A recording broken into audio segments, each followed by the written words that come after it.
আজকে বেগম জিয়ার মৃত্যুবার্ষিকী হয়ে গেল, আর বেগম জিয়া পৃথিবীতে আসবে না।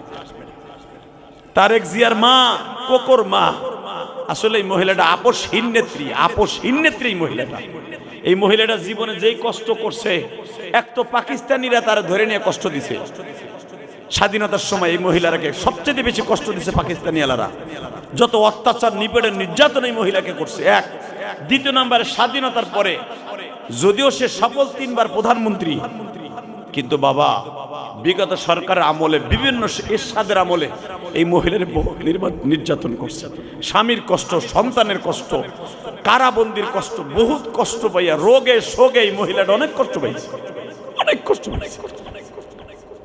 তারপরে যে অসুস্থ হইয়া এতদিন পর্যন্ত 17টা বছরই মহিলারে কারা নির্বাসন রাইখা রাইখা মহিলারে বিভিন্ন রোগ শোক দিয়া এমন যন্ত্রণা দিছে যে মহিলাটা আজকে শোকে দুঃখে দুঃখে আজকে মারা গেল।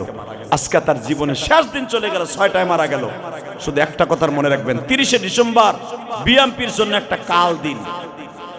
যেরকম ভাবে জিয়াউর রহমানের 30 তারিখ মৃত্যুবার্ষিকী, খালেদা জিয়ারও 30 তারিখ হয়ে গেল মৃত্যুবার্ষিকী। অতএব তারেক জিয়াকে সান্ত্বনা দেওয়ার মতো আর কেউ নেই, কারণ আজ থেকে তারেক জিয়া চিরতরে এতিম হয়ে গেল। পৃথিবীতে যার মা নাই, ওর মতো দুঃখময় কেউ নেই।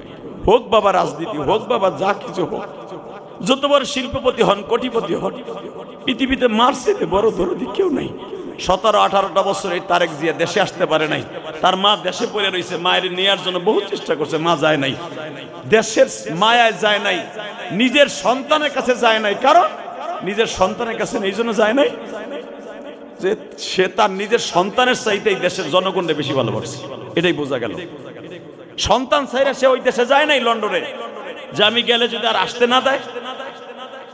সে তলে বোঝা গেল মৃত্যুর আগ পর্যন্ত এই দেশের মানুষগুলা কি সন্তান ভাই ভাই দেশে রয়ে গেল, এই দেশেই তার মৃত্যু। আলহামদুলিল্লাহ বলেন। হব্বুল ওয়াতনি মিনাল ঈমান। এই দেশে যখন তার মৃত্যু হইল, এই দেশের মানুষকে সন্তানের মতো ভেবে ভেবেই 17টা নির্যাতন, কারা নির্যাতন, নিপীড়ন, নির্যাতন সহ্য করে রোগে শোকে একটা সন্তান মারা গেছে। তারপর সে ভেবেছে আমি ইচ্ছা করলে কি দেখ ছেলে যখন মারা গেছে আমি লন্ডন চলে যাই, আমি ওখানে যে ভালো নির্বাসন করি। যায় নাই, এই দেশে রয়েছে। এই দেশে তার মৃত্যু হলো। তবে সে যে পরিমাণ আলেম ওলামার দোয়া পাইছে, আমার মন কেন জানো বলে আল্লাহ তারে মাফ করে দিবে।